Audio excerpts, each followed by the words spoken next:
Hello नन्हे मुन्ने प्यारे बच्चों, एमईएस की ऑनलाइन क्लास में आप सबका स्वागत है। मैं मिश्रा सर आप सबको हिंदी पढ़ा रहा हूं। तो आज मैं आपको कक्षा 6 की हिंदी पढ़ाऊंगा, ठीक है ना। तो पाठ 2 तक मैंने आप सबको पढ़ा दिया है, ठीक है ना। बुक सबके पास हो गई है तो बुक सभी बच्चे निकाल लें, ठीक है ना। तो 2 पाठ आपका खत्म हो चुका है, उसको ऑनलाइन आपको भेज दिया गया है। आज आपका पाठ 3 है। कौन सा पाठ है? पाठ 3। इसका नाम है फुटबॉल, ठीक है ना। सभी बच्चे खेलना पसंद करते हैं, तो आपका पाठ भी आ गया खेल से संबंधित फुटबॉल, ठीक है। फुटबॉल आपके विद्यालय में भी है, सर आपको फुटबॉल का खेल कराते हैं। तो आइए आज आपके पाठ में भी ये खेल से संबंधित फुटबॉल पाठ आ गया है। तो आइए आज इसके बारे में हम पढ़ते हैं, ठीक है। तो ये ब्लैक बोर्ड पर आपके लिखा हुआ है, मैं आपको बता रहा हूं, ठीक है ना। पाठ 3 फुटबॉल।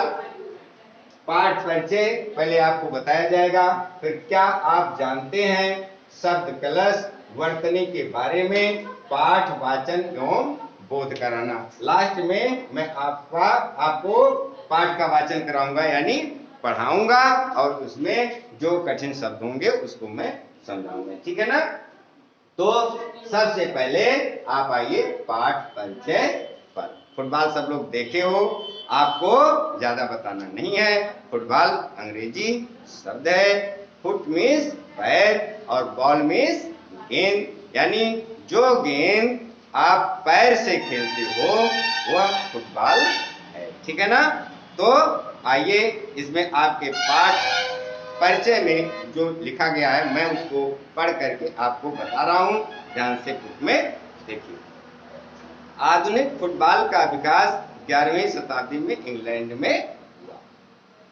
जो इस समय आप आधुनिक का मतलब इस समय वर्तमान समय में जो फुटबॉल का विकास हुआ है वह 11वीं शताब्दी में इंग्लैंड में हुआ था, इंग्लैंड देश से हुआ था। डच आक्रमणकारियों को इंग्लैंड से निकाल बाहर करने के बाद वहां की जनता ने विजयोल्लास में उनकी खोपड़ियों को किक लगाकर खेल खेला। डच आक्रमणकारियों को इंग्लैंड के लोगों ने जब मार के भगाया यानी जीत हुई, तो उन्होंने विजय उल्लास में, विजय की खुशी में, जीत की खुशी में उनकी खोपड़ियों को किक लगाकर, किक लगाना माने होता है पैर से मारना, ठीक है ना। पैर से मार करके और एक तरीके से खेल खेला, ठीक है। उसके बाद में निकला स्वरूप फुटबॉल बना, जो अब वर्तमान में प्रचलन में है। आइए पढ़कर जानिए। तो ये आपकी समझ में बात आ गई ना।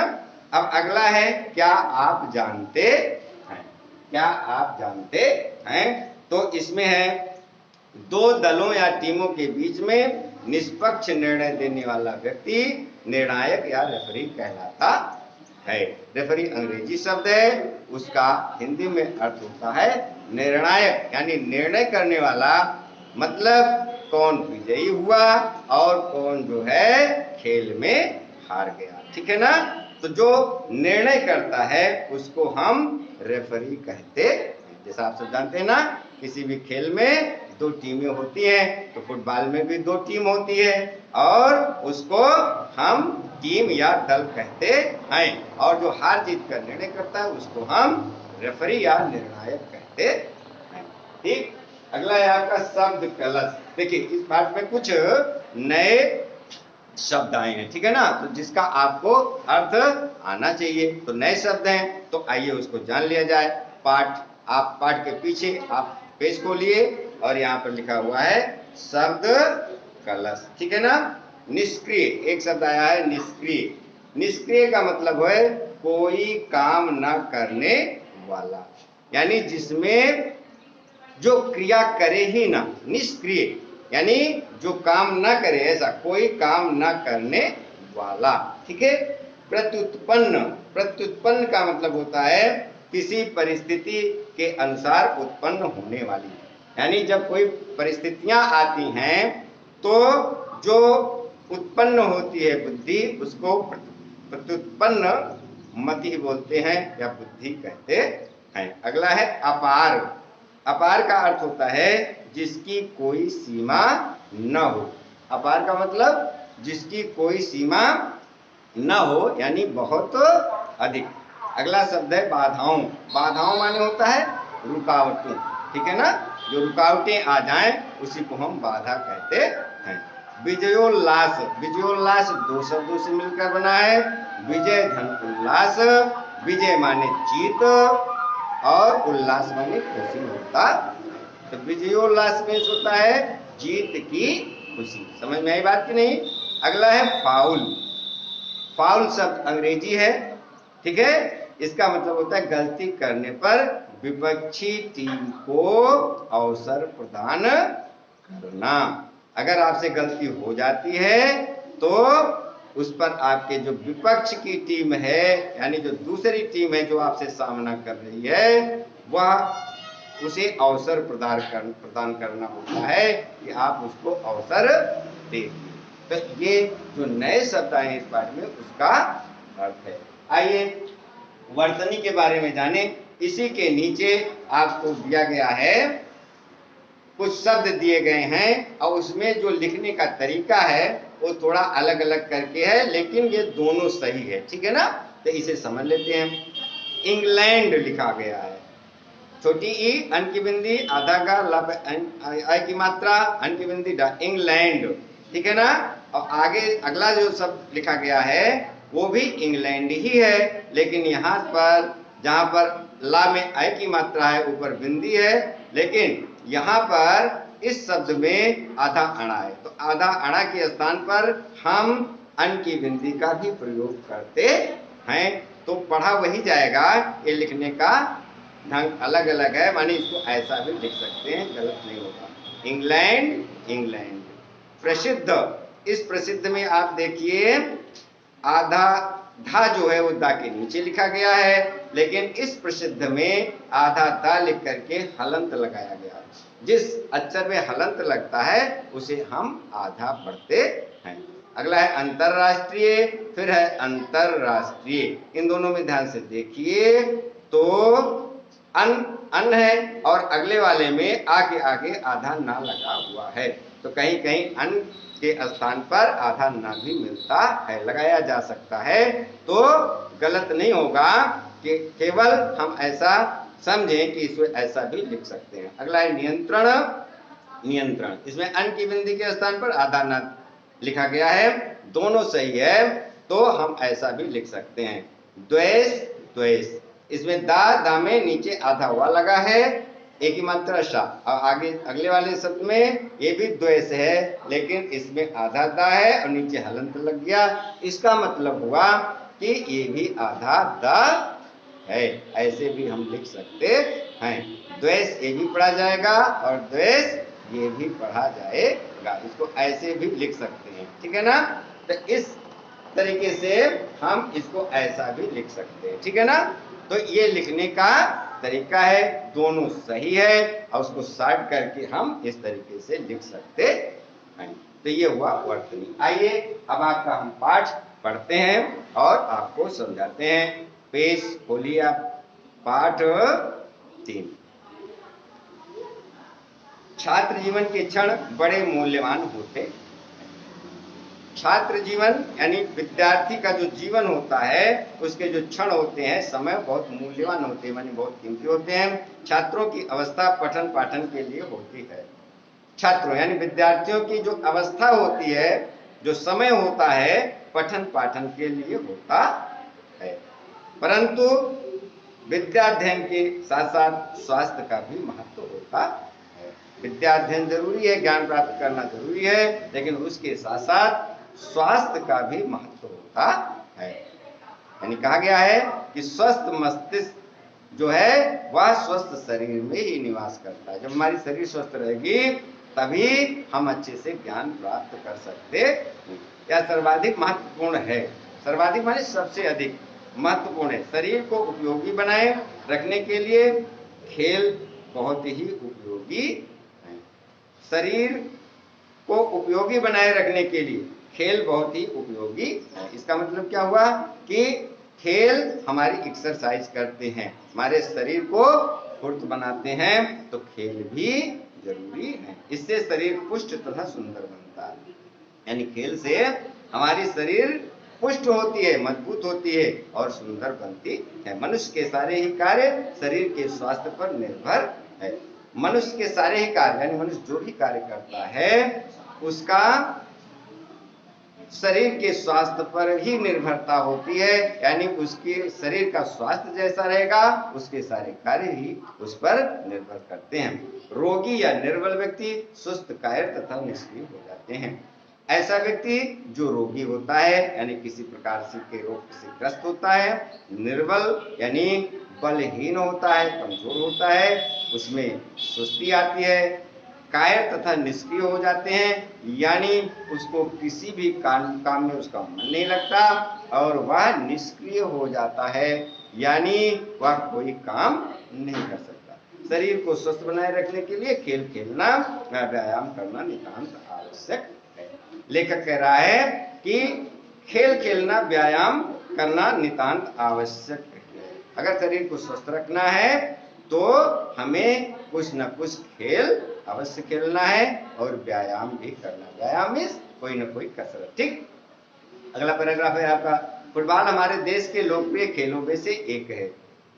यद्यपि यह खेल भारत में विदेशों से आया था, परंतु हमारे देश में इसे इस सीमा तक अपनाया जा चुका है कि इसे विदेशी कहना ठीक नहीं लगता है। यह विदेशी खेल है लेकिन भारत देश ने इसको ऐसा अपनाया कि अब नहीं लगता कि यह विदेशी खेल है। यह दुनिया भर के 130 से भी अधिक देशों में खेला जाता है। दुनिया की आबादी लगभग 73% लोग इसे देखने के शौकीन हैं। यानी दुनिया की आबादी के लगभग 73% लोग, 100 में से 73 लोग इस एवरेज से लोग इसे देखना पसंद करते हैं। इस खेल के देखने से शरीर में जोश का संचार होने लगता है। इस खेल को जो लोग देखते हैं उनकी शरीर में भी जोश का संचार होने लगता है यानी उनमें स्फूर्ति आ जाती है।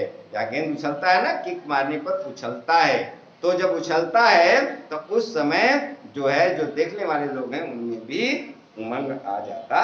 फुटबॉल के साथ दौड़ते हुए खिलाड़ी और गोल की ओर बढ़ती टीम दर्शकों में रोमांच उत्पन्न करती है।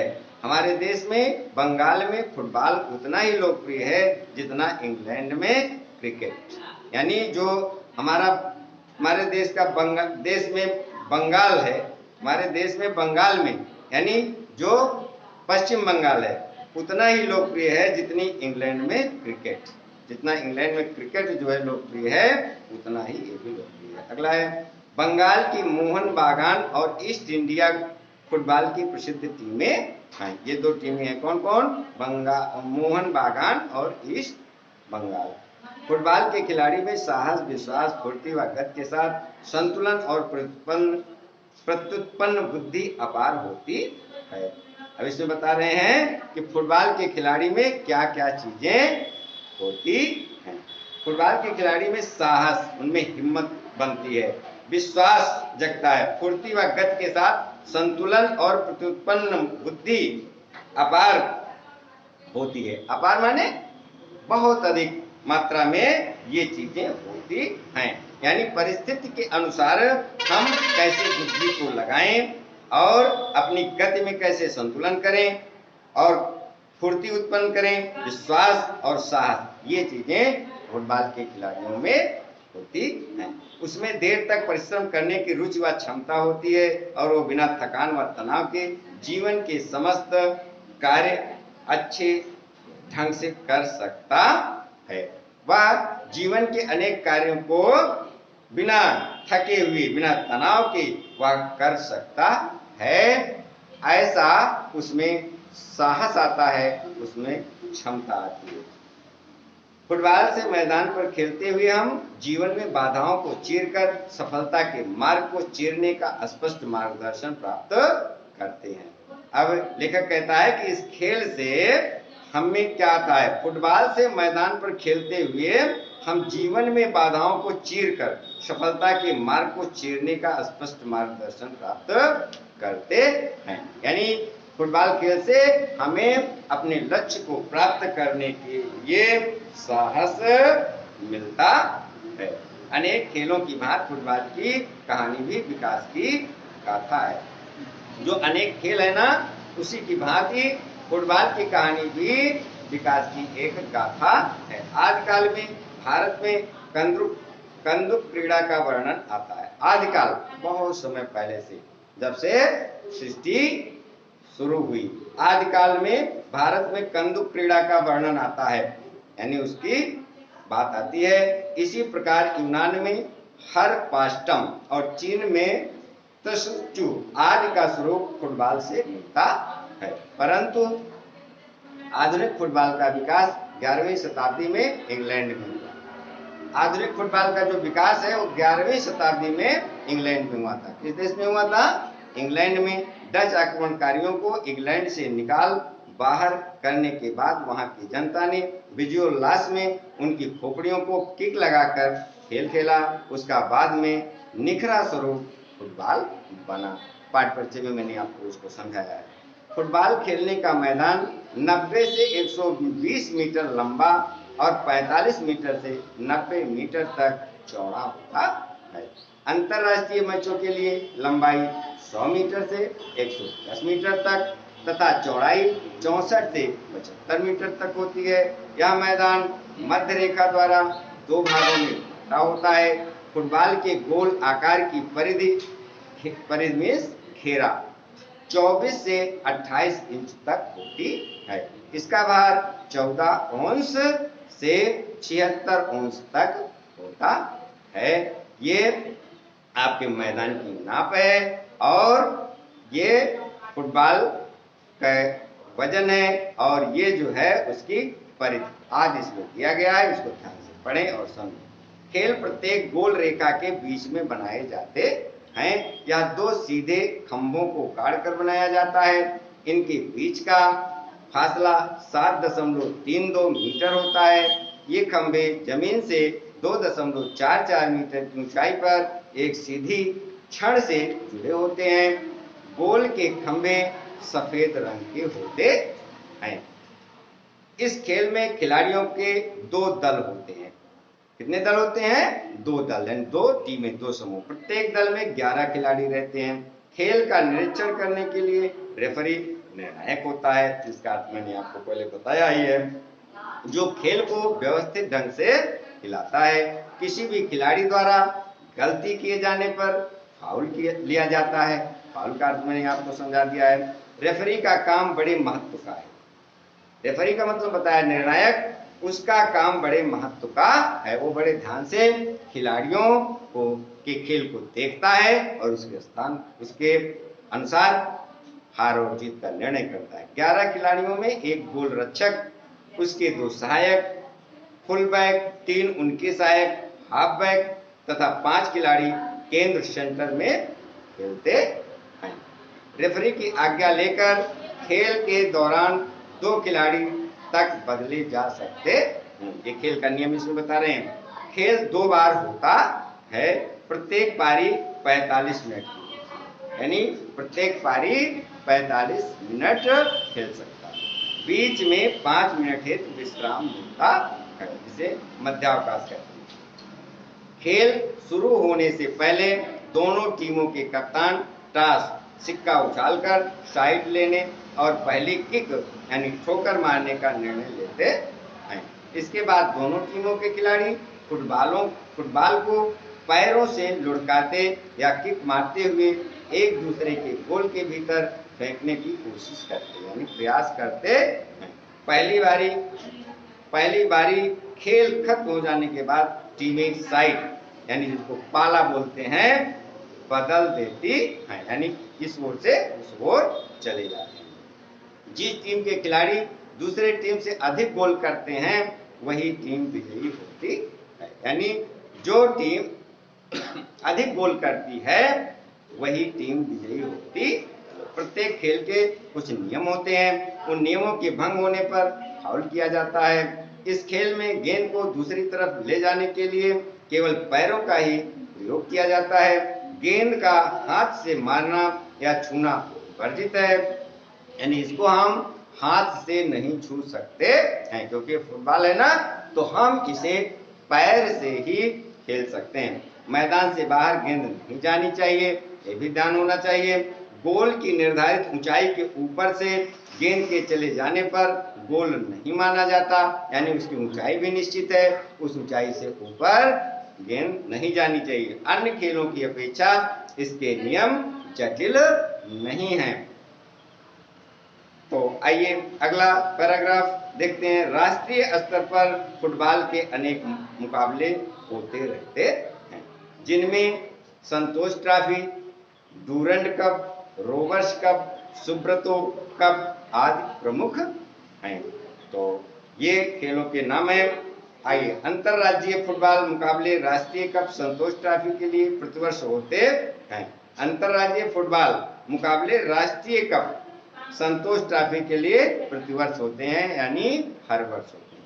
सभी राज्यों की टीमों के साथ रेलवे, सेना आदि की टीमें इसमें भाग लेती हैं। निकोबार, नागालैंड और अन्य पिछड़े इलाकों में से फुटबॉल प्रतिभा की खोज के राष्ट्रीय महत्व के कार्य में सुब्रतो कप का बड़ा महत्व है। प्रतिवर्ष हर प्रांत की स्कूली टीम को अपने जौहर दिखाने का अवसर मिलता है। जौहर दिखाने का अवसर मिलता है, यानी अपने खेल को प्रदर्शित करने का मौका मिलता है। अवसर मीन्स मौका। ब्राजील का खिलाड़ी पेले दुनिया का सबसे लोकप्रिय और प्रसिद्ध फुटबॉल खिलाड़ी रहा है। ये ब्राजील का है जो दुनिया का सबसे लोकप्रिय, पसंदीदा जिसे कहते हैं सबका, और प्रसिद्ध मशहूर फुटबॉल खिलाड़ी रहा। लंदन में जब वह विश्व कप प्रतियोगिता में भाग लेने गया था, तब उसकी सरकार ने 20 लाख रुपयों का बीमा पेले के दोनों पैर का करवाया था। किसका करवाया था? उसके दोनों पैर का बीमा कराया था। ठीक है, तो उसके खेल को देखने के लिए जनता टिड्डी दल की तरह उमड़ पड़ती थी। टिड्डी दल आप लोगों ने देखा है, टिड्डियां निकलती हैं, बहुत अनगिनत संख्याओं में रहती हैं, और वह उड़ती हुई एक खेतों को की फसल को नुकसान भी पहुंचाती हैं। इसका मतलब हुआ टिड्डी दल की तरह उमड़ पड़ती थी, यानी बहुत अधिक मात्रा में, बहुत अधिक लोगों की भीड़ वहां जमा हो जाती थी। फुटबॉल खेलने से टांगों में बल पैदा होता है। अब इस पैराग्राफ में आपको लेकर बता रहा है कि इस फुटबॉल खेल से हमको लाभ क्या है। फुटबॉल खेलने से टांगों में बल पैदा होता है, यानी जो हमारी टांगे हैं उनमें बल आता है, शक्ति आती है। इससे दौड़ने की शक्ति बढ़ती है। जो दौड़ने की शक्ति है, हमारी ताकत है, वो बढ़ती है। अनुशासन में रहने की आदत पड़ती है, हमें अनुशासन में रहने की आदत पड़ती है, यानी खेल के नियमों का पालन करते हुए हम इसमें खेलते हैं तो अनुशासन में रहने की सीख मिलती है। एक नेता के नियंत्रण में रहकर काम करने का अभ्यास होता है कि हम एक नेता के जो है नियंत्रण में रह करके उसके कहने के अनुसार काम करके कैसे करते हैं उसका अभ्यास होता है। स्वस्थ मनोरंजन के साथ इससे व्यायाम भी होता है। स्वस्थ मनोरंजन यानी मनोरंजन का मतलब होता है जिससे आपके मन का रंजन हो, यानी आपका मन प्रसन्न हो। ठीक है, खेल से हमारा आपका मन प्रसन्न होता है, तो मन तो प्रसन्न ही होता है, साथ साथ में इससे व्यायाम भी होता है। व्यायाम का मतलब कसरत, पैर का विशेष रूप से, और उसमें आपका माइंड काम करता है, पूरा शरीर जो है बैलेंस उसमें रखना पड़ता है। तो सारी चीजें आपके शरीर के प्रत्येक अंग का उसमें व्यायाम हो जाता है, जिससे शरीर पुष्ट तथा शक्तिशाली बनता, जिससे आपकी शरीर पुष्ट, पुष्ट माने होता है बलवान बनना, ताकतवर बनना, मजबूत बनना। पुष्ट मीन्स मजबूत, तथा शक्तिशाली बनना। शक्तिशाली यानी बलशाली, यानी आपके जो बल है वो और अधिक बढ़ता है। ये भारतीयों के लिए इसलिए अच्छा है कि खेलते हुए अधिक सामग्री की आवश्यकता नहीं पड़ती है। इस खेल में केवल एक फुटबॉल की आवश्यकता होती है, अन्य सामग्रियों की विशेष जरूरत नहीं पड़ती। एक गेंद से 22 खिलाड़ी एक साथ खेल सकते हैं। एक गेंद होता है केवल, ठीक है, और उससे 22 खिलाड़ी एक साथ खेल सकते हैं, यानी यह अधिक खर्च वाला भी नहीं होता है। खेलते समय खिलाड़ी सभी चिंताओं से मुक्त हो जाता है। जिस समय इस खेल को खेलते हैं लोग या बच्चे खेलते हैं, तो उस समय वह क्या होता है, चिंता मुक्त हो जाता है, यानी उसका मन केवल खेल में ही लगा रहता है, अन्य चिंताएं वह भूल जाता है और इस तरीके से उसका मनोरंजन होता है, यानी उसका मन प्रसन्नचित्त हो जाता है। अगली लाइन बहुत महत्वपूर्ण है। खेल में ईर्ष्या, द्वेष तथा झगड़ा करना बुरा है। इससे हमें सीख मिलती है खेल से। जैसे खेल में हम खेल भावना से खेलते हैं, ना उसमें हम एक दूसरे से ईर्ष्या करते हैं। ईर्ष्या में जलन, द्वेष तथा झगड़ा करना बुरा है। जब हम खेल खेलते हो तो उस समय हमें एक दूसरे से न तो ईर्ष्या करनी चाहिए, न द्वेष करना चाहिए, और न ही जो है झगड़ा करना चाहिए। ठीक है ना। तो मित्रता की भावना से ही खेल खेलना चाहिए। हम जब खेल खेलते रहें तो उस समय मित्रता की भावना हो, ठीक है ना। हम दोस्त हैं, आपस में हार जीत तो होती ही रहती है, ठीक है ना।